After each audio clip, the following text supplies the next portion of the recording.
പ്രിയപ്പെട്ടവരെ, ഇന്ന് നാം ധ്യാനിക്കുന്നത് വിശുദ്ധ ലൂക്കായുടെ സുവിശേഷം 4-ാം അധ്യായം 16 മുതൽ 21 വരെയുള്ള വാക്യങ്ങളാണ്. വളരെ പ്രസക്തമായ രണ്ട് കാര്യങ്ങളാണ് ഞാൻ ഇന്ന് നിങ്ങളുമായിട്ട് പങ്കുവയ്ക്കുക. ഒന്നാമതായിട്ട് നസ്രത്ത് എന്ന പട്ടണത്തെക്കുറിച്ച്, രണ്ടാമതായിട്ട് ഈശോയുടെ സന്ദേശം. രണ്ടിനെയും ചേർത്ത് വയ്ക്കുന്നത് പ്രത്യാശയാണ്. നസ്രത്ത് എന്ന ഈ പട്ടണം ക്രൈസ്തവ ജീവിതത്തിൻ്റെ തന്നെ പ്രത്യാശയുടെ ഈറ്റില്ലമാണ്. പരിശുദ്ധ അമ്മ തൻ്റെ സ്ഥലമായ ഈ നസ്രത്തിൽ വെച്ചാണ് മംഗളവാർത്ത സ്വീകരിക്കുന്നത്. ലോകത്തിലേക്കുള്ള രക്ഷയുടെ കവാടമായ ഈശോയുടെ വരവിനെ പ്രത്യാശയോടെ ഉൾക്കൊള്ളുന്ന സ്ഥലം.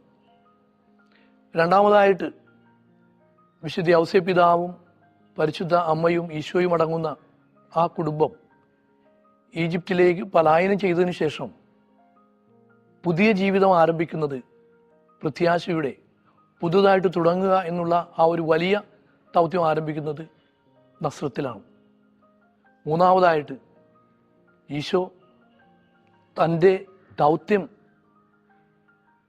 ആത്മാവിനാൽ നിറഞ്ഞ് സിനഗോഗിൽ വന്നു തുടങ്ങുന്നതാണ് നമ്മൾ ഇന്ന് ലൂക്കായുടെ സുവിശേഷം 4-ാം അധ്യായത്തിൽ 16-ാം വാക്യത്തിൽ നമ്മൾ വായിക്കുന്നത്. ഇനി ഈശോയുടെ സന്ദേശത്തെക്കുറിച്ച്, അത് പ്രത്യാശയുടെ സന്ദേശമാണ്. ഈശോ പരിശുദ്ധാത്മാവിനാൽ നിറഞ്ഞ് ഈ പ്രത്യാശയുടെ സന്ദേശം ദരിദ്രരോട് സുവിശേഷം അറിയിക്കുവാനായിട്ട് എന്നെ അഭിഷേകം ചെയ്തിരിക്കുന്നു. ഈശോയുടെ ദൗത്യം ദരിദ്രരെ സുവിശേഷം അറിയിക്കുന്നുള്ളതാണ്. ദരിദ്രർ എന്ന് പറയുന്നത് വചനം ലഭിക്കാതെ, വചനം വറ്റി വരണ്ടുപോയ ഊഷരഭൂമി പോലെയുള്ള ഹൃദയമുള്ള ഇടങ്ങളിലേക്ക് വചനത്തിൻ്റെ നീർച്ചാൽ ഒഴുക്കുവാനായിട്ട് യേശുനാഥൻ പ്രത്യാശയോടെ കടന്നു വരുന്നു. ഇതാണ് ആദ്യത്തെ വലിയ പ്രത്യാശ. രണ്ടാമതായിട്ട് ബന്ധിതർക്ക് മോചനം. ഈ ലോകത്തിലെ ഭൗതികതയും ചടികതയും ഉള്ള ആധുനിക സംസ്കാരത്തിൻ്റെ ബന്ധനത്തിലായിരിക്കുന്ന എല്ലാവരെയും മോചിപ്പിക്കാനായിട്ട് വചനത്തിൻ്റെ അഭിഷേകം നൽകുവാനായിട്ട് യേശുനാഥൻ പ്രത്യാശയോടെ കടന്നു വരുന്നു. അടിച്ചമർത്തപ്പെട്ടവർക്ക് സ്വാതന്ത്ര്യം, ബാഹ്യവും ആന്തരികവുമായ ഒരു സ്വാതന്ത്ര്യം. അടിച്ചമർത്തപ്പെടൽ അത് സാമൂഹ്യമാവാം, മറ്റു വ്യക്തികളിൽ നിന്നാവാം, മറ്റു സിസ്റ്റത്തിൽ നിന്നാവാം. അവയിൽ നിന്നൊക്കെ സ്വാതന്ത്ര്യം നൽകുവാനായിട്ട് ഈശോയുടെ വലിയ സന്ദേശം, അവിടുത്തെ വചനം വിതയ്ക്കുവാനായിട്ട് പ്രത്യാശയോടെ കടന്നു വരുന്ന ഈശോ വീണ്ടും സംസാരിക്കുമ്പോൾ പ്രത്യേകിച്ച് നമുക്കറിയാം, കർത്താവിന് സ്വീകാര്യമായ വത്സരം ഒരുക്കുവാനായിട്ട് അവിടുന്ന് എന്നെ അയച്ചിരിക്കുന്നു എന്ന് പറയുന്നു. സ്വീകാര്യമായ വത്സരം അതെന്താണ് എന്ന്, അത് പ്രത്യാശയുടെ വത്സരമാണ്. അതാണ് ഈ ജൂബിലി വർഷത്തിൽ നമുക്ക് ധ്യാനിക്കുവാനുള്ളത്.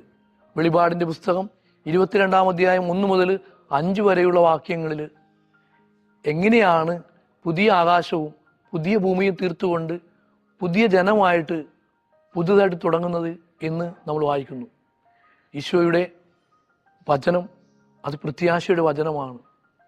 ഈശോ തൻ്റെ ദൗത്യം ആരംഭിച്ചുകൊണ്ട് കാഴ്ചയില്ലാത്തവർക്ക് പ്രത്യേകിച്ച് ഉൾക്കാഴ്ച കൊടുത്തുകൊണ്ടാണ് പ്രത്യാശ നൽകുന്നത്. വചനം പ്രത്യാശയുടേത്, അത് കാഴ്ചയ്ക്കപ്പുറം ദർശനമുള്ളവരായി തീരുവാനായിട്ട് ക്ഷണിക്കുകയാണ്. ബന്ധനത്തിൽ നിന്നുള്ള മോചനം, അടിച്ചമർത്തപ്പെട്ടവർക്ക് സ്വാതന്ത്ര്യം, അങ്ങനെ ദൈവത്തിൻ്റെ ഒരു വത്സരം, അത് ദൈവത്തിന് തന്നെ മനുഷ്യരെക്കുറിച്ചുള്ള പ്രത്യാശയാണ്, പ്രതീക്ഷയാണ്. ഈശോ ദൗത്യം ആരംഭിക്കുമ്പോൾ നമുക്കും ഈശോയോട് ചേർന്ന് ആ ദൗത്യത്തിൽ പങ്കുചേരാം.